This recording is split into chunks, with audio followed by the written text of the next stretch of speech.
We acquired 2 stores from a larger group around here. And one of them was physically like 500 feet away from one of our other stores. So it was a no-brainer to put those 2 together. Sure. Right. And then. So in that case, are you just acquiring the customer base, or what are you buying? Basically. Okay. Yeah. I mean, we closed on the thing at, 10 or 11 o'clock in the morning. And by 3 in the afternoon, we had everything moved into our store. Okay. I mean, we're kind of the rip the Band-Aid off kind of guys. Sure. So it was all about the customers, Dave. And, it basically, with a similar amount of labor, we, more than doubled the business at that location. And, now the downside is, right, then you kind of got to go deal with, there was a lease on the other location and you got to get out of that and got to go, we've gotten good at disassembling and cleaning up after other people. So you did acquire the business as a whole. You took the customer base, moved them over to your facility. As a whole. The things I think we've gotten better at is we've probably gotten a little more rigorous in what we think the value is. Meaning, a lot of times you have to have to your point, Dave, on having, for entrepreneurs, you go have a discussion with someone about buying their business. The difficult thing is you're talking to someone who this is their pride and joy. Mm-hmm. And you have to have a discussion to tell them their baby's ugly. So who do you think she looks like? Lyndon Johnson. What? Lyndon Johnson? He's joking. No, I'm not joking. She looks like Lyndon Johnson. Yep. Right? And, exactly right. They can go from getting mad to thinking you're being a jerk. And, that's why we tend to focus on the financials is that's going to tell you the story.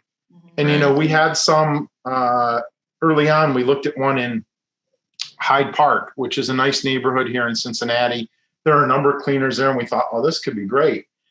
And, we met with these guys and after probably 15 minutes, I said, between your rent and your staffing, you're paying more than your incoming revenue. Yeah. Before you do any production or pay for utilities, I bet you guys are losing, $2-3 grand a month at this location. And I get this blank stare, like, how did they had no idea? Out? They had no idea. No, because they had it merged in with other stuff they were doing. Yeah. And, that's probably the thing I would say is we've done this over time. We've probably gotten more critical on what's really the value and. Well, what's kind of interesting about that is we know what we want to buy. We have presses. We have, everything we need, pretty much.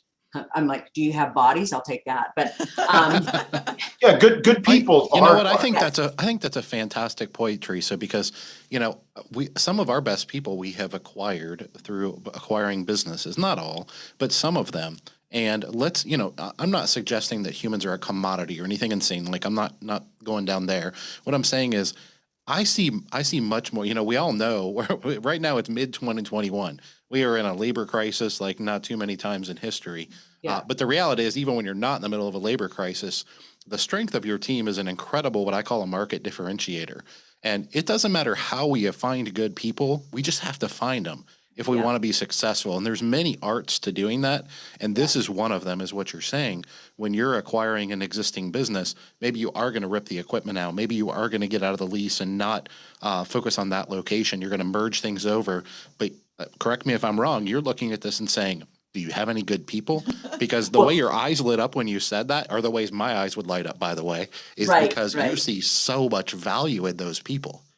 Absolutely. But actually, I always kind of like halfway joke about this, but it's very surprising if I ask somebody what their number one asset is, and they're looking around the place thinking, well, that press is worth about $10,000, I think.